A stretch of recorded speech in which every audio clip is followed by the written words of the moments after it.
Je vous retrouve aujourd'hui avec une nouvelle page pour la fée du scrap.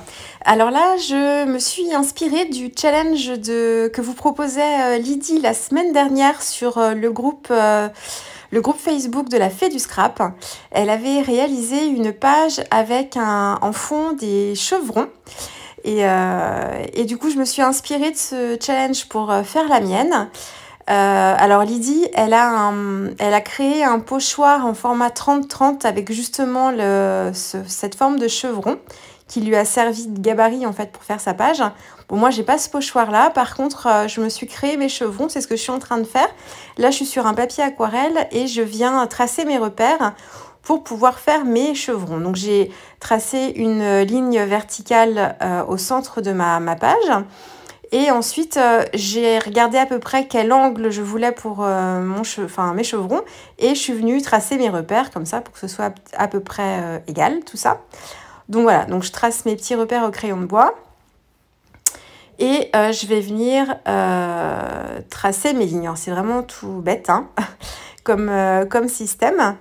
Alors là, mes traits de crayon, ils vont être effacés après. Donc, essayez de ne pas appuyer trop fort pour éviter que ça marque trop le papier. Parce que vous allez voir que je vais utiliser l'aquarelle ensuite pour créer mes chevrons. Donc, je vais utiliser du masking tape pour cacher un chevron sur deux et pour me permettre de le laisser blanc. Donc, je vais recouvrir, vous allez voir après, je vais utiliser l'aquarelle. Donc, je ne vais pas du tout faire attention à mon motif. Je vais vraiment travailler mon aquarelle comme si ma page était sans motif. Voilà, un fond uni. Et les zones où j'aurai le masking tape, quand j'aurai retiré le masking tape, ça me laissera le papier blanc. Alors, j'ai fixé ma page sur ma plaque de verre là. Bon, si vous avez une planche en bois, c'est mieux parce que quand vous séchez le papier après avec le heat gun, ça évite qu'il y ait de la condensation derrière, là, sur la vitre. Derrière, ça crée un peu de condensation. Bon, là, il n'y a pas beaucoup de zones finalement qui sont aquarellées, donc ça va, mais...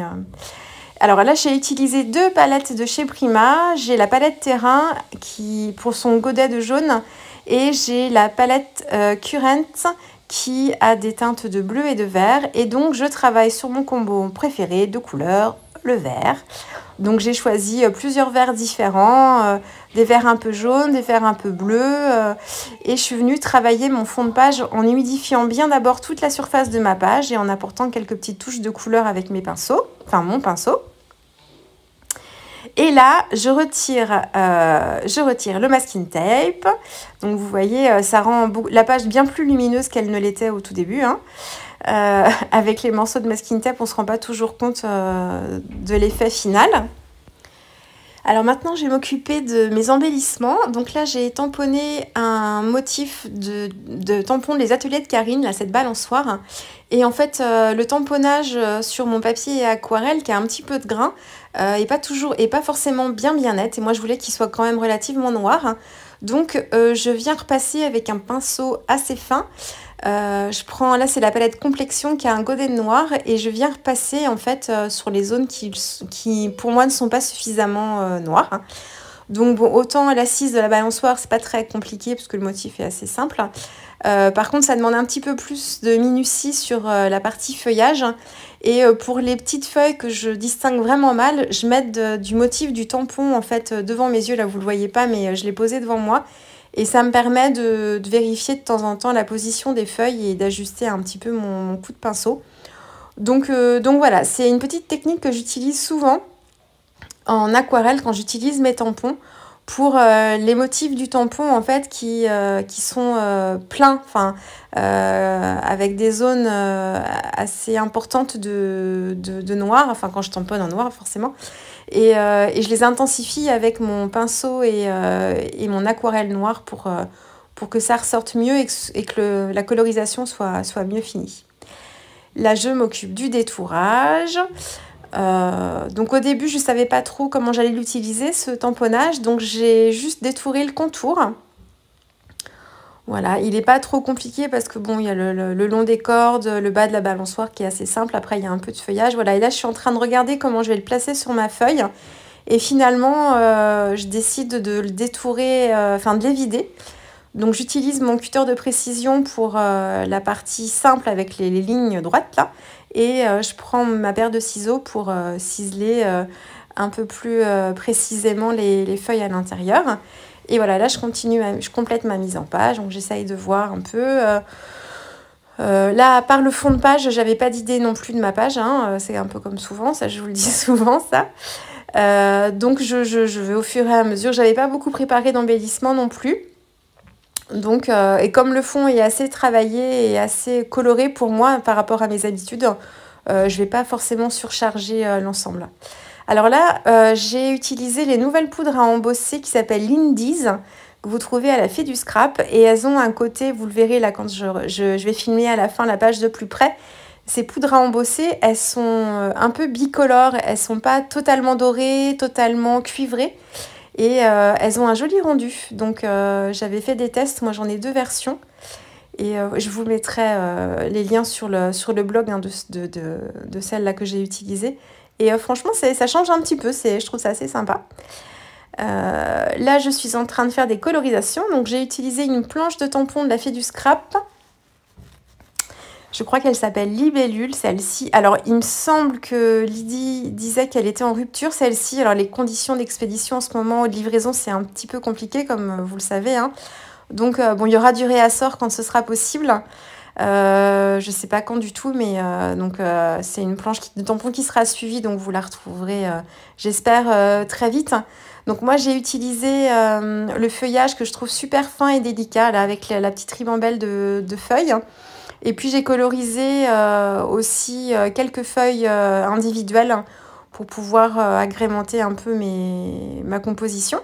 Donc, mon titre photographie. J'ai un morceau de calque aussi que je vais utiliser pour apporter un peu de texture. Voilà, donc là, je précise un petit peu ma mise en page.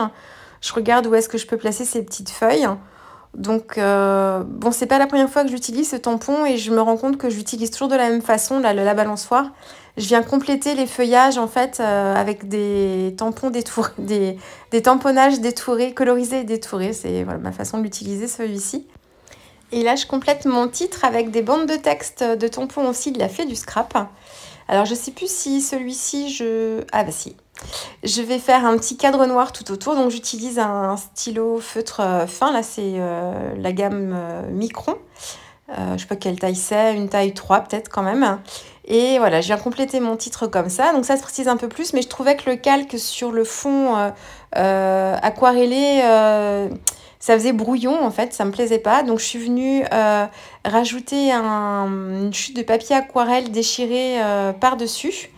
Et le papier aquarelle uni comme ça sans rien, ça me plaisait pas. Donc je suis venue le texturer avec le tampon de texte de la Fée du Scrap. Alors ce tampon-là, je l'ai monté sur... alors il est vendu, je crois, il me semble qu'il est toujours offert. Vous regarderez les conditions de l'offre sur le site de la Fée du Scrap. Mais en ce moment, pour vos commandes, à partir d'un certain montant, la Fée du Scrap vous offre le tampon. Donc il est pas monté et vous avez juste soit utilisé les plaques avec le revêtement autocollant pour l'utiliser comme ça, ou alors vous utilisez les mousses Esmount, je crois que ça s'appelle comme ça, c'est ce que j'ai fait moi, pour l'utiliser avec vos plaques de plexi habituelles.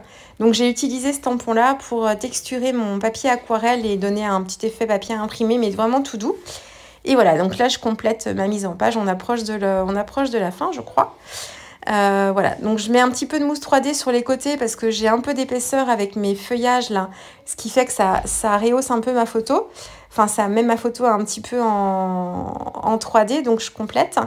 Et puis pour apporter un peu de contraste à mon fond, je viens utiliser de l'encre de Chine en faisant des petites gouttes avec mon pinceau. Donc j'en ai rajouté parce que ça ne me suffisait pas. Donc là c'est pareil, hein, ça peut être le coup de trop et les gouttes de trop, mais bon voilà, c'était pas plus hein, parce que autrement ça aurait fait trop chargé pour moi. Donc voilà, je complète ça, je viens sécher parce que je vais coller tout de suite par-dessus.